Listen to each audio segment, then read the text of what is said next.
executive order is and how he can't executive order this thing, if you will. Well, and for those of you that don't know, Judge Napolitano, he was a Fox News contributor for a while, and he also had his own show. I can't remember the exact name of it, on Fox, but he is a libertarian judge, and he usually, he seems like he's right every time I've ever heard him talk, but his views on the laws, specifically constitutional law, I would consider controversial because some of it I never even knew. Right. And when he would say it, I would be like, wow, really? But he was right. At least it seemed like it to me. It's just, I just wanted to get that out there. Right. So he's certainly not a liberal judge. No, definitely not. So here's what he writes in his article talking about this whole gun grab, if you will, by Obama. He says, just what is an executive order? A presidential executive order is a written instruction to persons in the executive branch of the federal government, informing them of the manner in which the president wants federal laws or regulations to be enforced. That makes perfect sense. Right. Executive orders do not direct private persons or persons in the legislative or judicial branches of the government. Executive orders remain in effect until abandoned or rescinded by the president who issued them or the next president. I love actual description there because it says it exposes a lot of the way our government works, especially what the founders were thinking. I mean, they were very explicit on these kind of things, that when it comes to making directives, it's got to come from the legislative branch.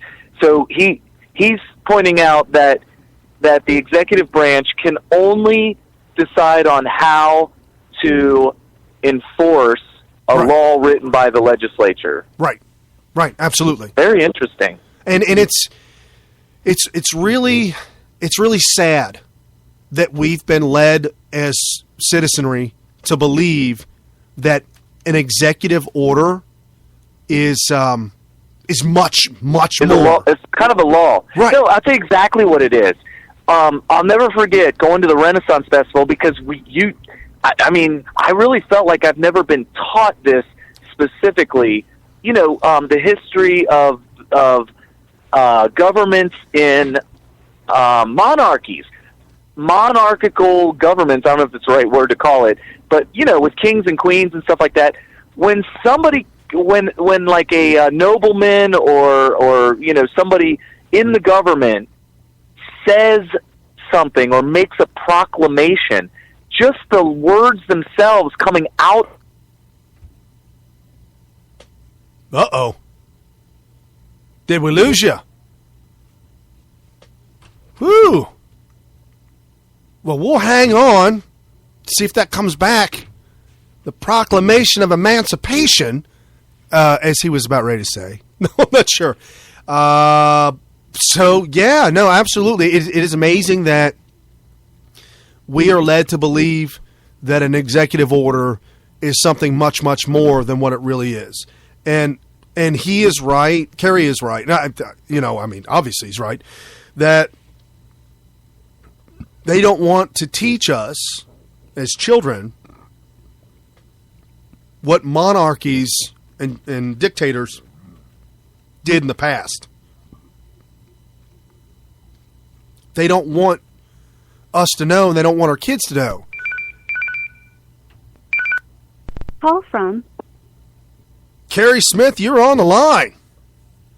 Wow, what happened there? I don't know. It might have been. Well, I don't know where I got cut off at, but yeah, I think liberals, first of all, people who are uneducated, and I'm going to be honest with you, I wasn't exactly 100% sure of the nature of an executive order until you just read what Judge Napolitano said. Right. But it sounds to me like you got liberals who hear the phrase executive order, the key word being order, and it sounds exactly like what you would think it is.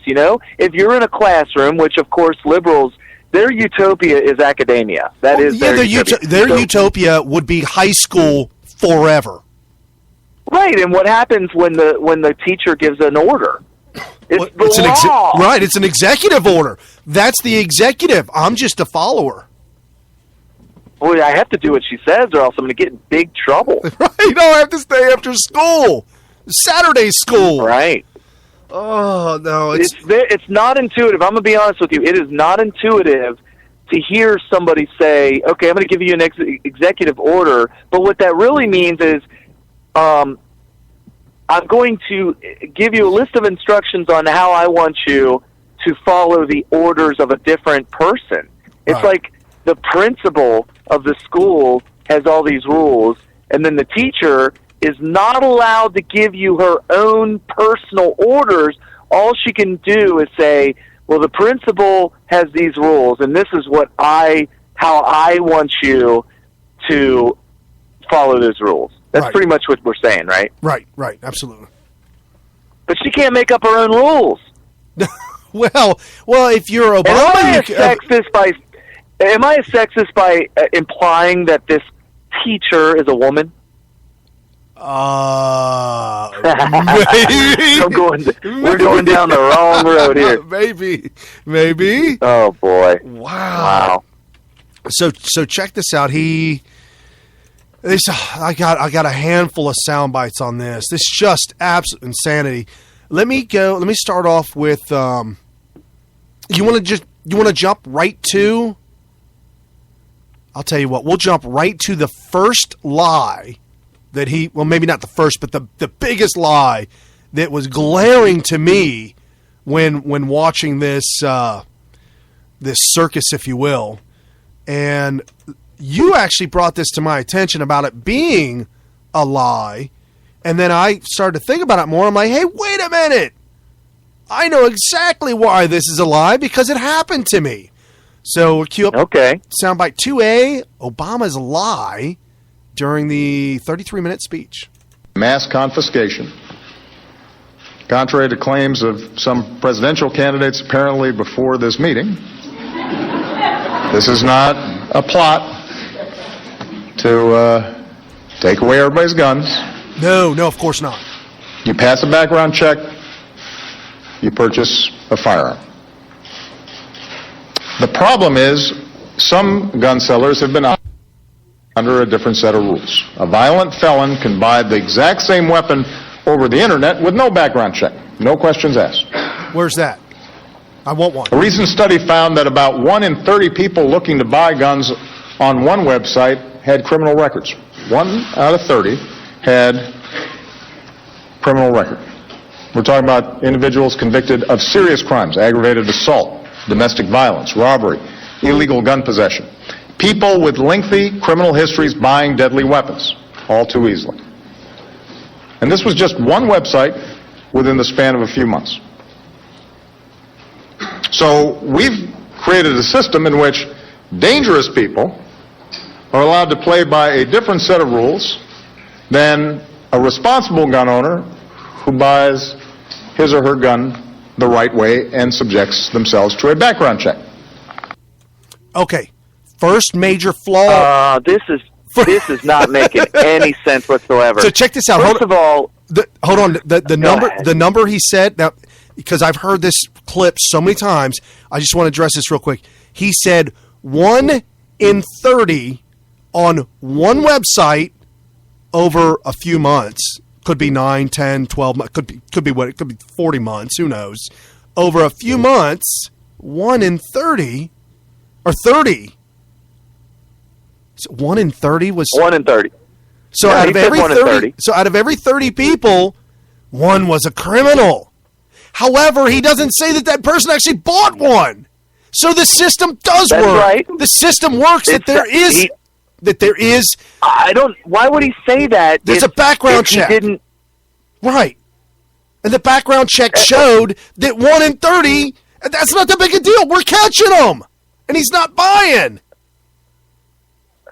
He did make it sound like they actually purchased, but you might be right. He he didn't actually say that anybody purchased anything. No, he Was said it they flagged? caught. Yes, it was flagged. And that's only one website, Cary. 1 in 30 was caught. So is he making a law that prevents people with records from being able to try to buy a gun legally? No. I mean, how is that even possible? What he's talking about? Is he going to install? Wait a minute. He's going to install electrodes on the buttons of a That's mouse. right.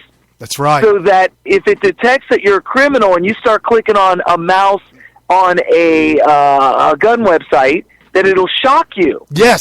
Like a stun gun. You're bad. Bad boy. Bad. Bad. No, you can't. You bad.